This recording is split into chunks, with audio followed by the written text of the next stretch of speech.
Jesus is my rabbi. Jesus is the one who teaches me and guides. And lately, I've had a lot of questions for my rabbi, including questions today, like, now what? Now what? The election has passed, the emotion continues, the inauguration has passed, and the unrest continues. We know that our nation is divided, and we know that difficult days are ahead. And so to my Rabbi Jesus, I ask, now what? And he simply says, look at my life. Look at how I answered the question you are asking me. Jesus faced a traumatic moment in his life when his cousin, John the Baptist, was arrested and was facing execution. That's the entry to the scripture today. To give you a little bit of background, Jesus has been baptized. He's gone into the wilderness to face his temptations. He's received the news of John the Baptist being arrested, facing execution. We now see he's going to call the disciples. From there, he will begin a healing ministry, and then next week we will see that Jesus is teaching the Sermon on the Mount. But what's important here is how Jesus handles one of the most difficult moments of his life, which is the arrest of John the Baptist. In that moment, Jesus does not turn fully inward. He regains himself, he finds his centering place, and then he actually begins his public ministry. He takes the most difficult moment of his life and turns it into positive action. Jesus answers the now what question in his life by doing something good. He goes from this moment in his life to begin his work of transforming himself as he works to transform the world. Jesus takes difficulty and turns it into a dream of God's beloved community unfolding with every prayer, action, every step. We have a wonderful model in Jesus on how to live in the days ahead of us. Notice the first thing that Jesus does when he begins his public ministry.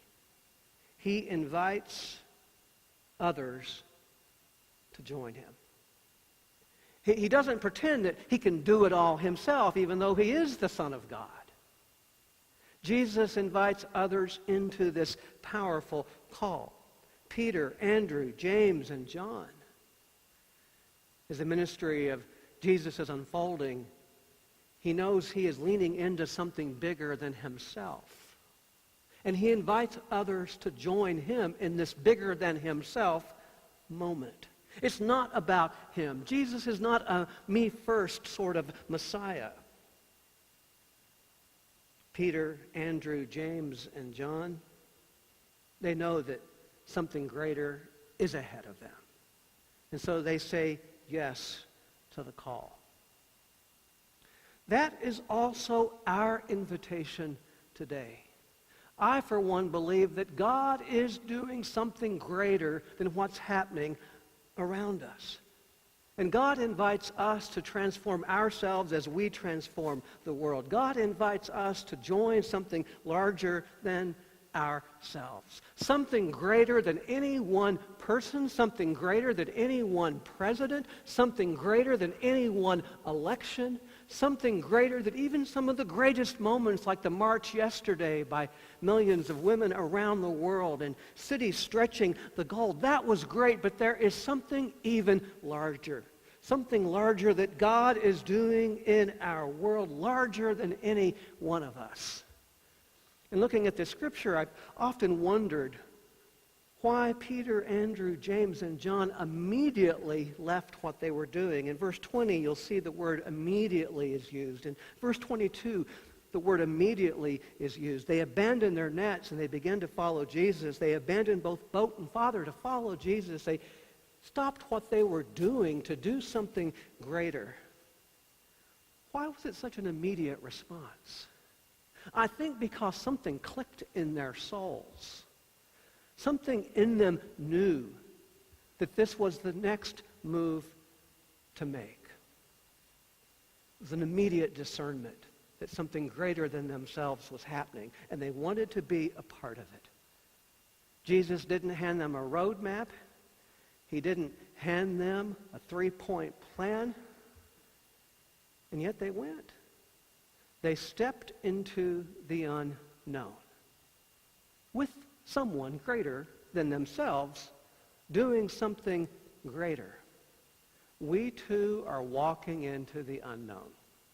We have some clues about what might happen, and some of those clues are kind of scary. In fact, very scary. But really, we don't know. We don't know how God is going to take all that's happening now and weave it together into something we have yet to imagine. Are we ready to step into the unknown? Inviting Jesus to show us what we need to know? Why do we choose what we choose? Brett Younger, the spiritual writer, says, we have moments when we act in a particular way for reasons we cannot completely explain. Perhaps it was years before those disciples could explain what they did, and yet they did it. Sometimes there is that inner voice that compels us to pray, to move, to act in ways that we cannot fully explain. And yet in the action, we find ourselves walking in alignment with Jesus and with the beloved community of God. The first thing Jesus does is he invites others to join him. And I will tell you today that I am grateful and thankful for each one of you. You are my beloved community. During the oath of office, I was praying about where I should and could be. I had an invitation to speak with a group at the Martin Luther King Memorial. I was invited to participate with Mayor Bowser and to work with the Interfaith Mayor's Committee. But there was something in me that wanted to be with the MCC community, with you. There was something in me that wanted to be right here because ever since we have been at this location at 4th and Ridge, we have been about equality and love and justice and compassion for our neighborhood. And so I got the idea to have an international conference call at the moment the oath of office was being taken. So I gathered right here in this place. Most people couldn't be here because of traffic and security issues. Our vice moderator, Knut, joined me here.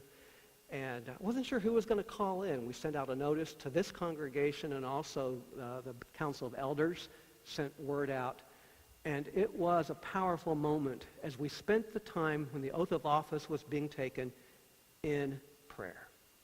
Praying for our president, praying for our nation, praying with gratitude for the work of President Obama. And the calls came in from the UK, Colorado, Florida, Chicago. As a beloved community, we used that moment to weave prayers around the world. Why do we choose what we choose? Jesus shows us the way to do this work. Sometimes we have so many options. We don't know how to choose, and we hear that inner voice, and it shows us what to do. In fact, that's part of the promise that Jesus makes to his disciples in this scripture today. He says, "Come follow me," and then he says, "I will show you how to fish for people." I don't think that's the only thing he showed them. I think he showed them how to pray. I think he showed them how to relate to each other. I think he showed them how to live. And more than ever, that's what we need. How do we live in a day like this day? How do we live in a way that we remain hopeful? How do we stay encouraged, prayerful? How do we become God's beloved community against all odds? Jesus says, "I will show you.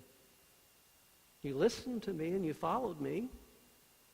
Now follow me again and again and again. I will show you the way. And I believe that with all my heart. I believe our rabbi is going to show us how to be the church we are called to be in a day like today. I think Jesus is going to show us how to listen when everybody else is screaming. I think Jesus is going to show us how to see our brother, our sister, and our sibling in those who before we called our enemy. Jesus taught the disciples to love in an unloving world. And I believe that we too can learn to love in an unloving world. Jesus was steeped in the Psalms. And perhaps he taught his disciples Psalm 27, which includes this line: "Teach me to be love as you are love. Lead me through each fear." In the face of Christ, our fears lose their dominance. Jesus invited others to show him the way, and he showed them the way. He invited, he called, and then he also had a very clear focus. He put his focus on the good news of God's community.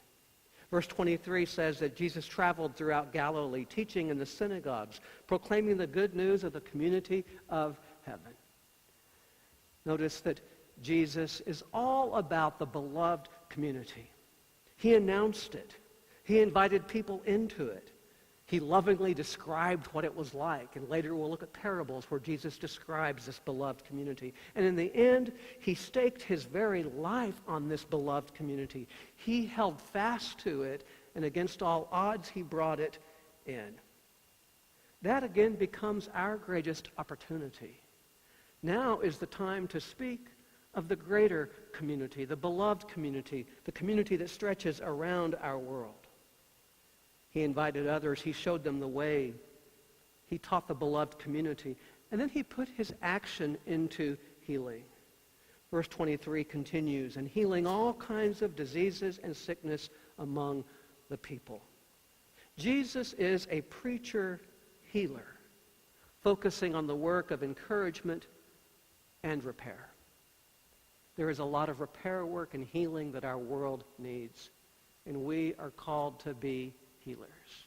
Transforming ourselves, we transform our world, and healing ourselves through love and Christ and community, we also heal our world. I am grateful for that mission, for it is our mission. Post-inauguration, we are called to be ministers of healing in our world. Jesus held fast to the dream that God extended to him. It was a dream that became a prayer. "Thy will be done on earth as it is in heaven." Langston Hughes echoes this persistent call of Jesus in his poem entitled Dreams.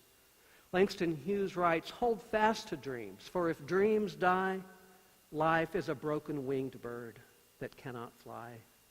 Hold fast to dream, for when dreams go, life is a barren field frozen with snow." Through prayer and action, we will hold fast to these dreams. Jesus lived that dream, and so do we. He lived that call, and so do we. We will plant seeds of hope beyond the barren fields of bigotry, ego, and greed. As MCCDC, as a faithful people, we will not be bullied into giving up our dreams and our hopes, standing with and for each other. Now what? Jesus says, "Follow me and I will show you." In the days ahead, when one good, right action follows another, we will build bridges rather than walls, leading the way to beloved community. Like Jesus, our rabbi, we will announce the good news of God's call, healing every disease and sickness among the people. Now what? The rabbi teaches us very clearly. Live God's dream live God's call. Now is the time. Amen.